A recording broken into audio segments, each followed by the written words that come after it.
Welcome into your latest ESPN headline. I am Doug Kazarian, joined by Jarrett Bell of USA Today Sports and also NFL Insiders. Let's talk RG3. Not quite ready to say 100%, sort of ambiguous with that number, but does say he's fully recovered from off-season knee surgery. What's your take, and what do you expect to see from RG3 this season? Well, first he has to get clearance from Dr. James Andrews, and that could happen on Thursday as this Operation Patience situation takes another step and they get ready for the regular season. I think the thing to watch with RG3 in terms of coming back will be how much he's able to do and how quickly he's going to be able to develop the flow and rhythm at quarterback. It takes time. He hasn't had the preseason snaps, hasn't had the time in practice with the first team unit like he would have, didn't have all of the offseason. So I think the expectation that RG3 is going to immediately be the offensive rookie of the year player that we saw last year might be a bit unreasonable. But still in all, he's a dynamic player, and once he gets there, assuming he stays healthy, it'll be a progression. It's interesting you brought that up because so many people have talked about Mike Shanahan's refusal to play him in the preseason and all the good that comes from that, right? I.e. no injury in the preseason. But there is an element of rust, would you say?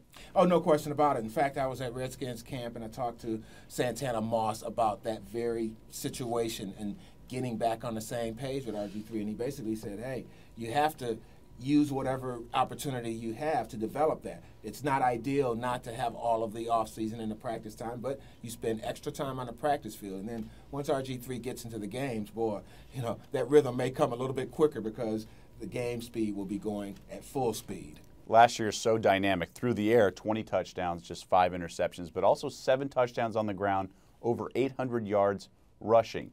What type of rushing or running RG3 will we see this year, given that he sustained 2 torn knee ligaments last year in the playoffs? Yeah, really. I mean, I think it's a great question. The Redskins are not going to abandon their entire offense, but the question will be how much will they expect or demand Robert Griffin III to run? And if you look at kind of how last year progressed with them, they didn't run him as much on as many designed runs as the season progressed. So they were aware of that last year, the risk, okay? So part of it comes down to RG3 and his decisions on because remember, we're talking read option, so that's the option of the quarterback to run. And then when plays break down, this is where he's so special. He can make a broken play into a big play, but there are also going to be situations where he's going to have to determine whether to slide, run out of bounds, or go for the extra yard. And I think most people will say, don't go for the extra yard. The season opener for the Redskins less than 2 weeks away on Monday Night Football on ESPN against the Eagles. We'll see if RG3 suits up as QB1 for the Washington Redskins. That's Jarrett Bell. You can see him on NFL Insiders weekdays at 3 p.m. Eastern on ESPN. For Jarrett Bell, I'm Doug Kazarian.